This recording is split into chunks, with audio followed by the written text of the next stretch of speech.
50 million pounds. That's what it cost one of Formula One's most dominant teams to completely erase 2 decades of success from their organization. But here's what nobody's talking about. This wasn't just about money. This was about power, control, and a billionaire's death that changed everything.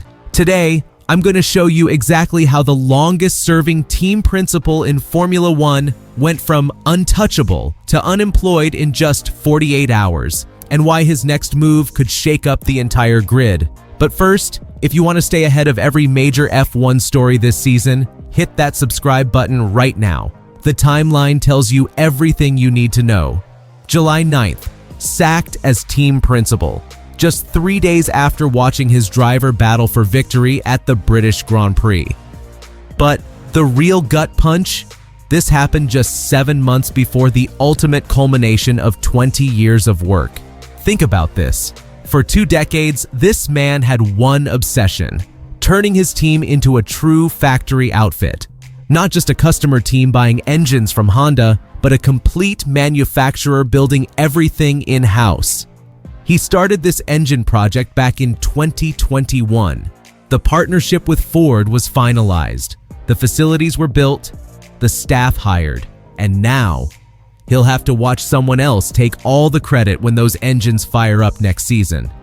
But losing the team principal role wasn't the end.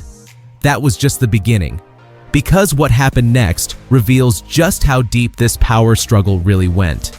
See, when the initial sacking happened, everyone assumed it was performance-related. The team's dominance was slipping. There were controversies. Standard F1 politics, right? Wrong. According to new filings at the UK's Companies House this week, the real story is far more brutal. This man wasn't just removed as team principal. He's now been systematically erased from the entire organization. Thursday's documents show he was officially terminated as director of 4 separate companies: Red Bull Racing, Red Bull Technology, Red Bull Powertrains, and Red Bull Powertrains 2026, all within 48 hours of each other. This isn't just firing someone, this is corporate annihilation.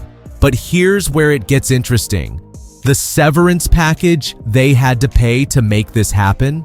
We're talking about a contract that ran through 2030, worth between 9 to 12 million pounds per season.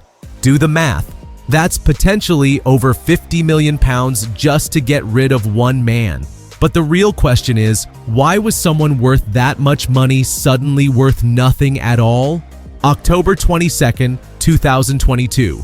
That's the date that sealed his fate, even though nobody realized it at the time. That was the day Dietrich Mateschitz died. For 17 years, Mateschitz had been more than just a billionaire backer. He was a shield. Under Mateschitz, there were no politics, no board interference, no executives thinking they knew better. It was simple: run the team, win races, collect trophies. But when the Red Bull empire got divided between 3 executives in Austria, everything changed. Suddenly, one of those executives, Oliver Mintzlaff, a former football chief with 0 racing background, had power over Formula One operations. And here's what nobody talks about: Mintzlaff's hatred wasn't new. Before Mateschitz's death, when Mintzlaff was running RB Leipzig, he championed a Porsche buyout that would have given the German manufacturer 50% ownership of the F1 team. The team principal absolutely hated this idea. Complete control was everything to him. So he used his influence with the Thai majority owners to kill the deal entirely. Mintzlaff never forgave being undermined like that. The moment Mintzlaff gained control of the Red Bull empire, the countdown began. It wasn't about performance. It wasn't about controversies. It was about settling a score. And now, with all ties severed, the most intriguing part of the story is about to unfold. Because losing this man isn't just Red Bull's problem. It's Formula One's opportunity. Ferrari has been interested in him for years, but with their current management signing new contracts, That door is closing, which brings us to Alpine. And this is where things get really interesting. Renault is pulling the plug on their engine program after 2025. They're switching to Mercedes power units, essentially admitting their factory team experiment failed. When you make a move like that, you're basically putting a for sale sign on your Formula One operation, whether you admit it publicly or not. Right now, Flavio Briatore is running Alpine as acting team principal. But as former F1 driver Ralf Schumacher told Bild magazine, the time of figures like Flavio is over. You need tech-savvy people at the top, someone like the former Red Bull boss. Think about what Alpine could offer him: complete operational control, a hands-off ownership structure, and most importantly, the chance for ownership equity. At Red Bull, he was always jealous of Toto Wolff owning a third of Mercedes. Ownership means control beyond anything he ever had before. That £50 million severance package, it's not enough to buy significant equity alone, but it's enough to attract serious investors. Middle Eastern money is flooding into F1 right now, and team valuations are skyrocketing. A successful team principal with a proven track record could easily structure a partnership deal. But there's one detail about his next move that changes everything.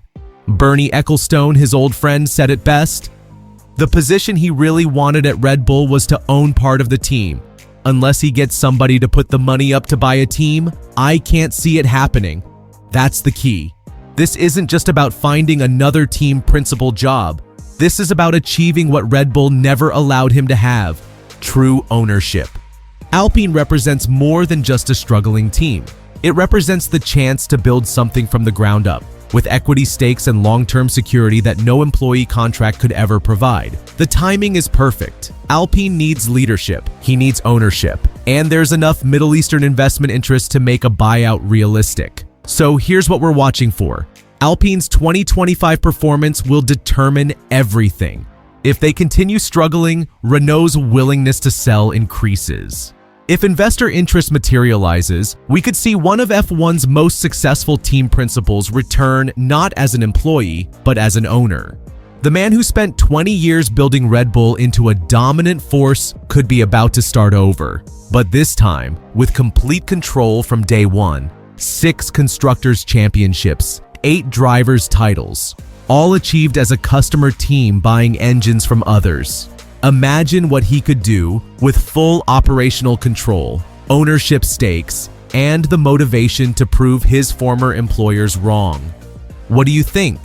Could we see him leading Alpine with a partnership ownership deal? Or is there another team that makes more sense? Let me know in the comments below. And if you want to stay ahead of every major F1 story as this situation develops, make sure you're subscribed with notifications on. Because when this move happens, you'll want to be the first to know. Until next time, drive safe and see you in the next one.